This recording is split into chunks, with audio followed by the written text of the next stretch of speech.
Hello friends, welcome back to my channel Dr. Mohanty's Modeling and Simulation.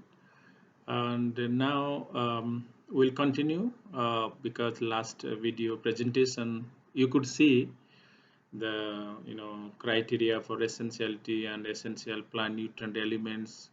What are those macro and macronutrients? Then methods of uptake by plants, roots, mass flow diffusion and root interception. Then also what are those forms of nutrients that are being taken up by the plant, and what are those macronutrients. In macro, again, the primary and secondary nutrients. Then in micro, what are those micronutrients, what are those functional elements, as well as I told you what are those elements, Arnold's criteria for essentialities.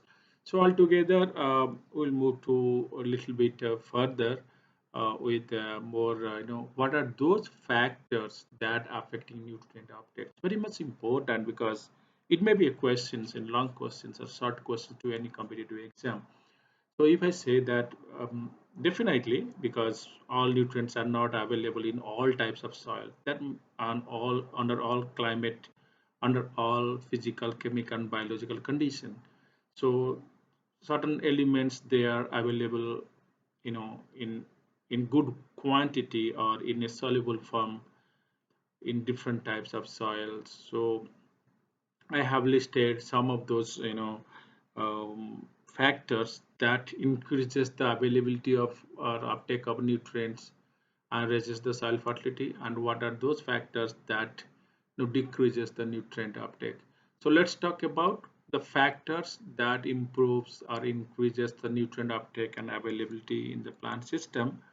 One is high clay content. Usually, clay is very much important. It improves, its physical condition, water holding capacity, and also it provided clay lattice. It helps, the nutrient and doesn't allow the nutrient to leach down to the profile so easily. So in the clay lattice, so high clay content definitely it improves the nutrient uptake. Then high soil organic carbon or matter in the soil. So you, as I mentioned earlier, organic carbon or matter is building block of soil fertility. So definitely presence of organic matter retrosorbs are functional groups. It also serves as chelation, chelating agent for those micronutrients also, and improves availability of micronutrients as well as nitrogen particularly. Then better soil structure.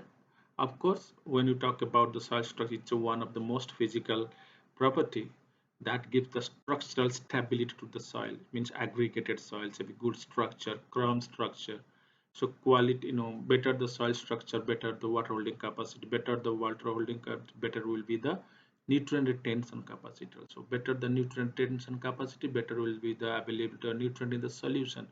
Better will be the nutrient availability in the solution, better will be uptake by the plants. So because all forms of nutrient that are soluble in water, that will be taken by the proper plant. Why so? Because in which form plant will take? In soluble form only. And what is the medium for solubility? What? Water. So water helps in absorption of all the nutrient elements in the plant system. So better structure helps in this way. So warm soil with temperature, then deep soil, moist, more deeper the soil, more will be the water holding capacity, water retention, more water retention, more nutrient availability will be there. So shallow soil, you won't get much, nutrient availability will be less. Deeper depth, soil having more depth, definitely nutrient reserve will be more. Good drainage, well drained soil, definitely yes. It provides oxygenated aeration to the plant, and good soils because there will not be stagnation of water. As you know, when water stagnation, then availability of the most of the nutrient elements will be decreased. So, and also plant root will not be rated, so plant will die. And also side by side, except rice, most of the crops they don't survive in so much condition. And we'll have a lecture on summer soil, so wait for that. Then, of course, fertilization also increases nutrient availability and desirable microbes. So always we want that good microbes will be there because they're the living entity. If the good microbes are there, bacteria, fungi, or actinomycetes, They improve availability of nutrients, just like fungi also they have important role in nutrient uptake. Phosphorus, mycorrhizal fungi, then bacteria, rhizobium, free living nitrogen fixer. So you expect those nutrients, those microbes or microorganisms to be present in the soil so that the nutrient availability will increase. Then neutral pH. So we expect all the soils to be the range of 6.5 to 7.5 so that most or almost all the nutrients are available to the plant, but that doesn't happen. All soils they are developed in different climatic conditions, so all those processes I mentioned, alluviation, all those things, that are those pathogenic processes that governs also sometimes to some nutrient availability, because sometimes all the bases are listed in some high rainfall areas where the calcium, magnesium, where the pH is very low, so availability of nutrient also will be different. So neutral pH 6.5 to 7.5, you expect that all the nutrients are available, but that doesn't happen always. But you should remember this. Then what are those factors that decreases the nutrient uptake and availability, or also lower soil fertility? So high sand content, definitely soil is very sandy. So no water retention, all water will be no water will show all the nutrients, just like your nitrate that will be leached down the profile because of more sandy in nature. No water retention means no nutrient availability, because as I mentioned earlier, all the nutrients are available through water only. So low organic carbon, just like high organic carbon, low. So water nutrient retention will be very low. Soil fertility status will also be low. Compaction, yes, definitely. If soil is compact, that means the bulk density is very high. Root growth will be restricted. As I mentioned, when root growth is restricted, that means if it's compacted also, adhesion also a problem. When root growth is restricted, where the plant will take nutrient, it will not take from air. It will take from root only. When root growth is restricted, then nutrient uptake will be also restricted. Shallow soils, just like I said, deeper the soil, more will be the availability reserve of nutrients. Shallow the soil, the nutrient reserve will be very low. Nutrient availability will be low. Water holding also will be, because water storage will be low, because depth of the what? Depth of your profile. Then excess irrigation and drainage, that also lead to leaching of also loss of nutrients from the profile.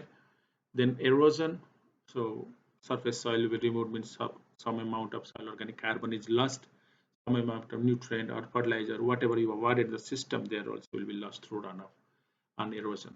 So that also create a situation where the nutrient available to the crop or plant will be very less. Root damage or by root pest, acidic, alkalinic soils or problematic soils, there are different problems in availability of nutrients. So most important factor I am going to discuss is the pH or nutrient availability. It's very much important. I mentioned last in one class, I think, in the chemical properties, but I'll talk to you in details because it's very much important. As I mentioned earlier, 6.5 to 7.5 range is very optimal for most of the nutrients. But if you consider individual nutrients, uh, you'll find a very different situation. So I remember very general concept 6.5 to 7.5 when pH range is optimal for most of the crops. But if you consider nitrogen, phosphorus, potassium, calcium, magnesium, sulfur, they are readily available between the pH range of 6.5 to 7.5. But the availability of most of the micronutrients, just like zinc, iron, manganese, and copper, is within the range, less than 6.5, pH range less than 6.5, they are available. Molybdenum, the availability increases as the pH increases.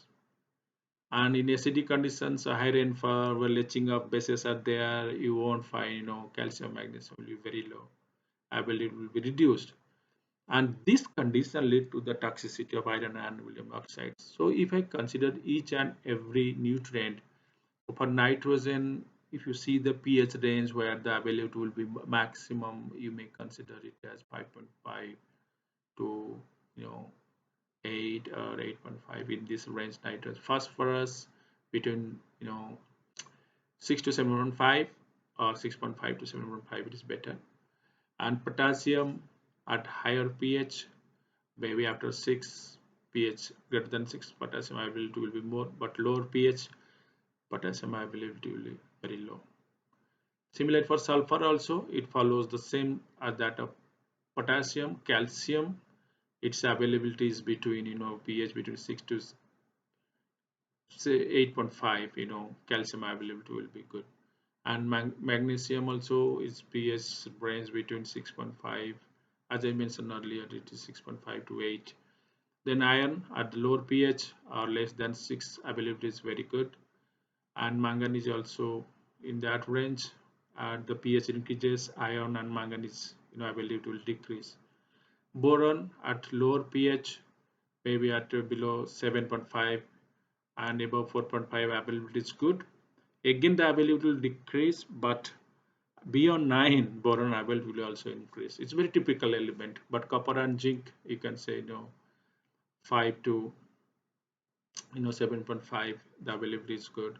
Molybdenum availability decreases with increase in pH, increases with increase in pH but decreases with the decrease in pH. So beyond 6, so availability of molybdenum increases. So friends, this is a small presentation from availability of nutrients, what are those factors that affects and the availability of nutrients. But most important things I discussed, maybe there are many things that come uh, in this section. So keep learning this, and we'll talk about next time different things. So hope this small segment, uh, I could say this small video gives you enough knowledge about the availability of nutrients and what are those factors that affect. So really, I discussed some of the important things. Do remember all those factors. It's common, the factor. But I hope this video will give you enough knowledge and your understanding about the subject.